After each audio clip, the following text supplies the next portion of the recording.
At sürseydi Bakıda tıkac olmazdı.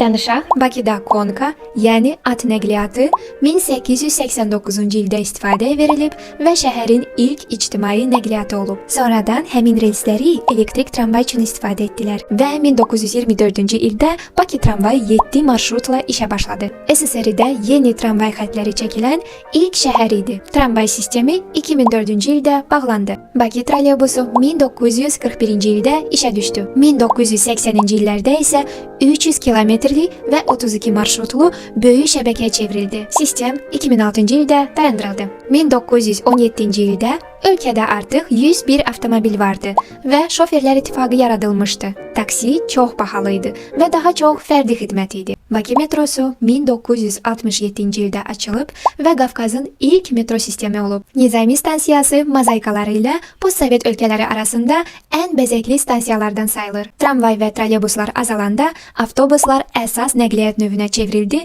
və 20-ci əsrdə sürətlə inkişaf etdi.